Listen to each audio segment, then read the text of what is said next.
Muito bem, de volta aqui na Criativa Online para acompanhar de perto o retorno das atividades na tarde deste último dia, que é a quarta-feira aqui na UFRB.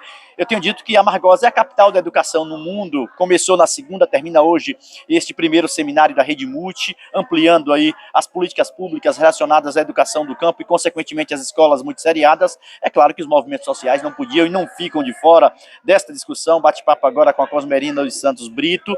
Cosmerina dos Santos Brito, ela é do Sintraf e também da CUT Bahia, vem de lá de Laje, município aqui vizinho, para falar um pouquinho sobre a importância desses movimentos sociais nesta educação. Ela que, inclusive, também é ex-estudante desta casa. Um abraço, boa tarde.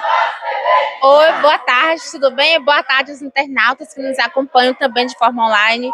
Dizer da minha gratidão, né, quanto jovem preta, oriundas da agricultura familiar, dizer que sou fruto dessa universidade, né, cursei aqui licenciatura em Educação do Campo e aqui está participando, né, deste primeiro seminário da Rede Multi, né, dizer que é fundamental estar nesse espaço quanto movimento, porque eu venho representando, né, uma classe que é a classe dos trabalhadores e trabalhadoras na agricultura familiar, no campo, nas águas e nas florestas, aqueles que estão diretamente ligados, né, digo, na área urbana, mas também na área rural.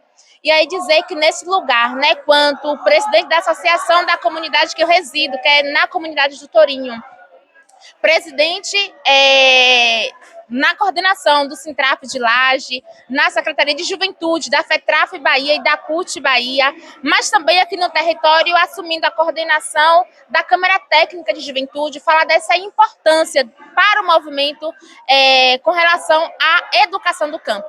Dizer que a educação do campo, ela surge a partir das demandas, né, dessa classe trabalhadora, por ter uma educação de qualidade, né, por essa classe, né, conseguir ter vida melhor. E vida melhor dizer que as políticas públicas, sobretudo a educação, precisam se fazer chegar para esse público, né, que a educação, como você disse, em outroras, né, foram um pouco negligenciado para a nossa classe trabalhadora. Como é que é trabalhar e estar à frente liderando um sindicato como este, que é tão importante, num município como Laje, e também, é claro, falando do Vale do Juquiriçá, porque estamos falando de municípios que são eminentemente agrícolas. 70%, cerca de 70% da população está na zona rural, mas nem sempre grande parte das políticas públicas estão voltadas para o homem do campo. É isso mesmo ou não? Então, nós temos dito muito, né, que quem não vive do campo precisa dele para sobreviver. E aí, nos espaços que a gente tem participado, nós temos dito muito da importância de fazer com que a nossa classe ela esteja organizada, porque é a partir da organização que a política pública, seja ela na educação, no lazer, né, no incentivo à geração de renda, né, para que as pessoas consigam viver com mais qualidade, é a partir dentro dessas instâncias coletivas, seja ela de juventude, de mulheres, né, de homens também, que os homens também são e estão, né, dentro de algumas categorias organizadas. Me fale um pouco de Laje agora, como é que tem sido o trabalho no dia a dia, tem encontrado algumas dificuldades, como é que é o poder público, tem apoiado ou não tem apoiado, você tem mantido o diálogo, porque nem sempre o diálogo é possível, ele tem sido possível nesse momento. Me fale um pouco de Laje, por favor. Falar da realidade do município ao qual eu resido, nós temos tido um avanço, né, para com as políticas públicas dentro da agricultura familiar. Em que sentido? Porque nós, quanto movimentos sociais, nós sempre estamos pautando do governo federal, do governo do estado, investimentos para essa classe. E aí nós temos hoje em Laje, né, projetos, programas como o PA Direto, né, o PA Conab, que temos associações organizadas que estão diretamente beneficiando famílias em situações de vulnerabilidade. Ou seja, de forma coletiva, nós estamos fazendo chegar a comida que vem da propriedade, da terra, fazer chegar na mesa do nosso povo. Então, isso é importante. A Cosmerina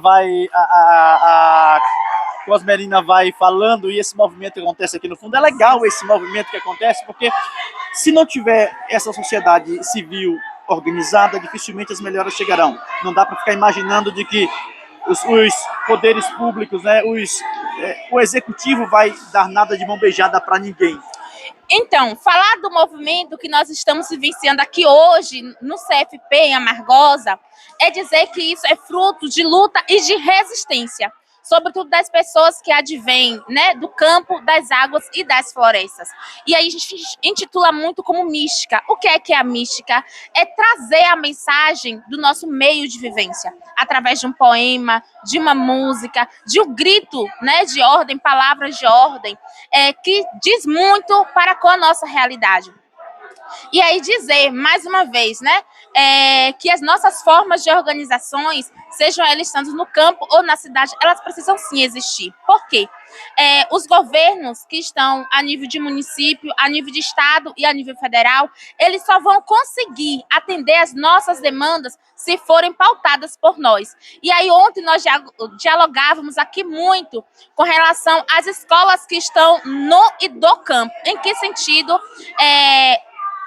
Especificamente voltada ao censo escolar, que os dados, eles são importantes, porque as políticas públicas, quando elas chegarem, elas vão chegar para os seus sujeitos de acordo com a especificidade de cada um.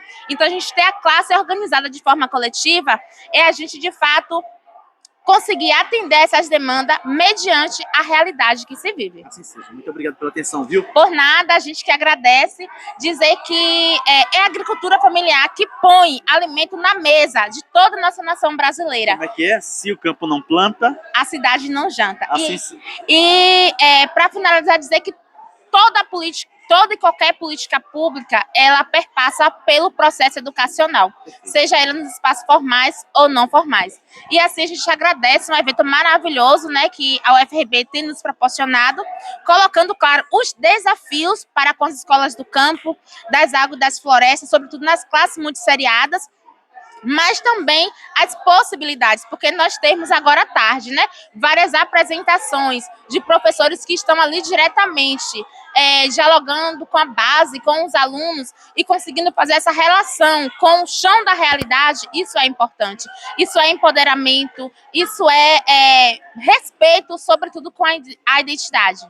Nada de discutir aquilo que nos pertence sem nossa participação. Você estava dizendo sobre isso. Pois é, falei na minha fala, né? Que nada de nós sem nós. E onde quer que haja homens e mulheres, há sempre o que ensinar, há sempre o que fazer, há sempre o que aprender. Já diz, né, o nosso Paulo Freire. É verdade, o nosso maestro, né? O mestre e também você utilizou a terminologia também para o Paulo Freire ontem, mestre.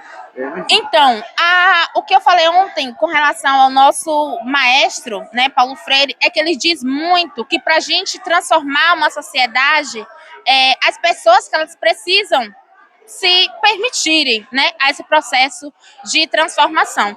E aí o que é que ele diz?